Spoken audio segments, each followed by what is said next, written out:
Hi, I'm Sergio. Thanks for watching Tech Talk.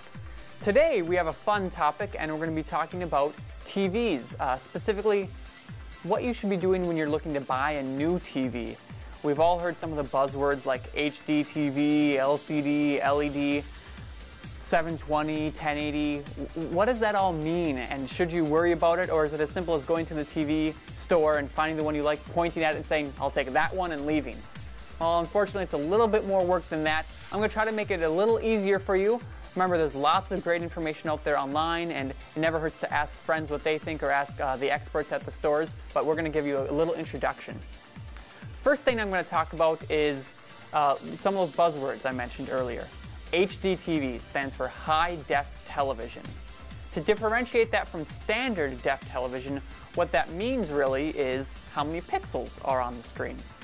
So if you think to an ordinary television, a tube television, you know, the big heavy kind with the curved glass in the front, those are what's called 480 or 480i. Specifically, that means that's how many pixels or lines of resolution are on the TV.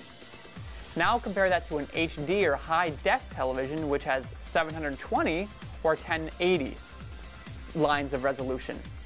Basically, that means when you multiply the number of lines of resolution horizontally by vertically, you end up with millions of individual pixels on a high def television compared to only a few thousand on a standard def television. That makes a huge difference for the clarity and the look of the screen. It's much, much prettier on a high def television. 1080 obviously is more than 720, so if you're looking for the most clear picture you can possibly find, 1080 is going to be better than a 720 TV. The other time that might not matter though is how big it is. If you're getting a television that's only going to be 14 inches or 20 inches, a 720 TV might be just fine. But if you're going for the big boys, like a 42 inch, a 50 or bigger, you're going to want to get that 1080 television. The other things I mentioned earlier were LCD, LED, you might have heard of plasma. Those are all high def or flat panel technologies to use for high def televisions. Tube TVs were huge because they had a big glass tube in them, and that's what sent the picture in. Flat panel televisions use a different technology, and the most common is called LCD. It's what most computer monitors use, most TVs use them. It's very good. It's the standard I go to.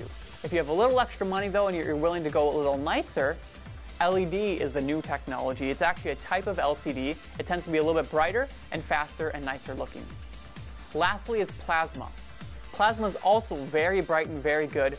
They tend to be more expensive, but you have to be careful because they can have what's called a burn-in effect. What that means is if you watch the same, let's say you watch CNN or MSNBC or Fox News constantly, that's all you watch and you left it on your TV all day long, eventually that little logo in the left-hand corner, since it's always there, would burn into the TV.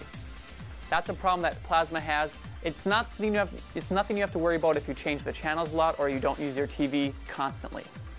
Before we go, I want to show you some things that you should watch out on websites. So let's take a look at my screen now. Okay, so here we have an online store, in this case Amazon, but what I'm talking about will apply to really any online store you're using. I'm going to be talking about user reviews briefly. When you're buying a TV, we have this great advantage in the internet now in that you don't have to go to a store and just trust what that person's telling you, that this TV is the best or you should buy this one for sure. You can go and find user reviews. So after I scroll down all the details and information, I come down to the reviews, and I find it really important when making a big purchase like this to read as many as possible. See how many stars people are giving it, see what they say they like and dislike about it, and then decide to make your purchase. Now, I'm not saying you have to buy the TV online necessarily. You could read the reviews and then go to the store and buy it too. It applies, as long as you make sure the model number matches up. So Amazon and most sites use a star system, in this case 1 through 5 stars, and they let users write a review of the TV. So I might read 10, 12, as many as possible before I make my decision, and I'll compare the reviews of that TV to another.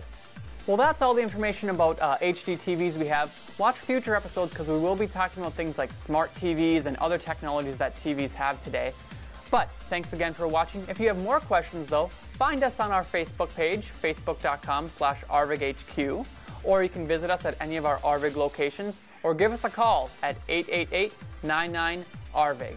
And for those of you who are always on the go and say, well, I can't watch TV at home anyway, check out our new Watch TV Everywhere program on arvig.com so you can watch some of your favorite shows on the go.